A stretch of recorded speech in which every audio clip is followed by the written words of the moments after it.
نزدیکی کردن زن و شوهر در حین روزه چه حکمی دارد؟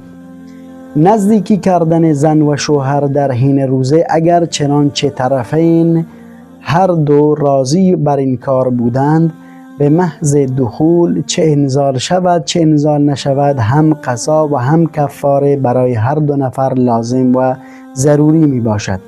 اما اگر چنانچه شوهر با اصرار زیاد و اجبار زیاد زن را مجبور به نزدیکی کرد و زن هیچ میلی از نزدیکی نداشت، در این صورت فقط برای شوهر هم قضا لازم می شود و هم کفاره، و برای زن فقط قضای این یک روز لازم می شود.